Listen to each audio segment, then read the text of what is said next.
సరే, ఆధ్యాత్మిక ఎదుగుదల గురించి చెప్పే ఈ పోలికని కొంచెం లోతుగా చూద్దామా?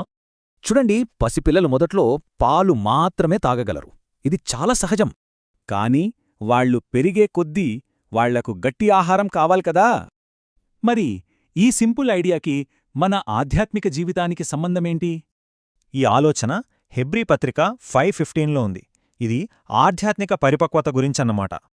అసలు ఈ ఆధ్యాత్మిక పరిపక్వత అంటే ఏంటో ఇప్పుడు చూద్దాం. అంటే పాలు ప్రాథమిక విషయాలైతే గట్టి ఆహారము లోతైన సత్యాలన్మాట. మరి ఈ ఎదుగుదల ఎలా సాధ్యం?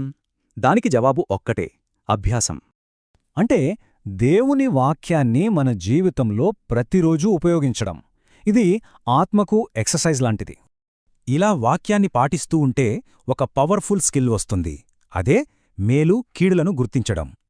ఈ గుర్తించగల శక్తిని వివేచన అంటారు. ఇది కేవలం తెలివితేటల విషయం కాదు.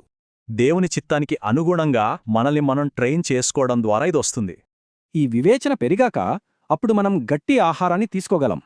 గట్టి ఆహారం అంటే దేవుని వాక్యంలోని కష్టమైన, లోతైన విషయాలు. సో చూశారా, పాలు, అభ్యాసం, వివేచన, ఆ తర్వాత గట్టి ఆహారం. ఇదొక ప్రాసెస్ అన్నమాట. అందుకే అంటారు, వాక్యం వినడమే కాదు, దాని ప్రకారం నడుచుకోవాలి. ఇలా మారినప్పుడే కష్టమైన పరిస్థితులను, లోతైన సత్యాలను ఎదుర్కోగలం. మరి ఈ ఎదుగుదల ప్రయాణంలో మన తర్వాతి అడుగు ఏమై ఉండాలి?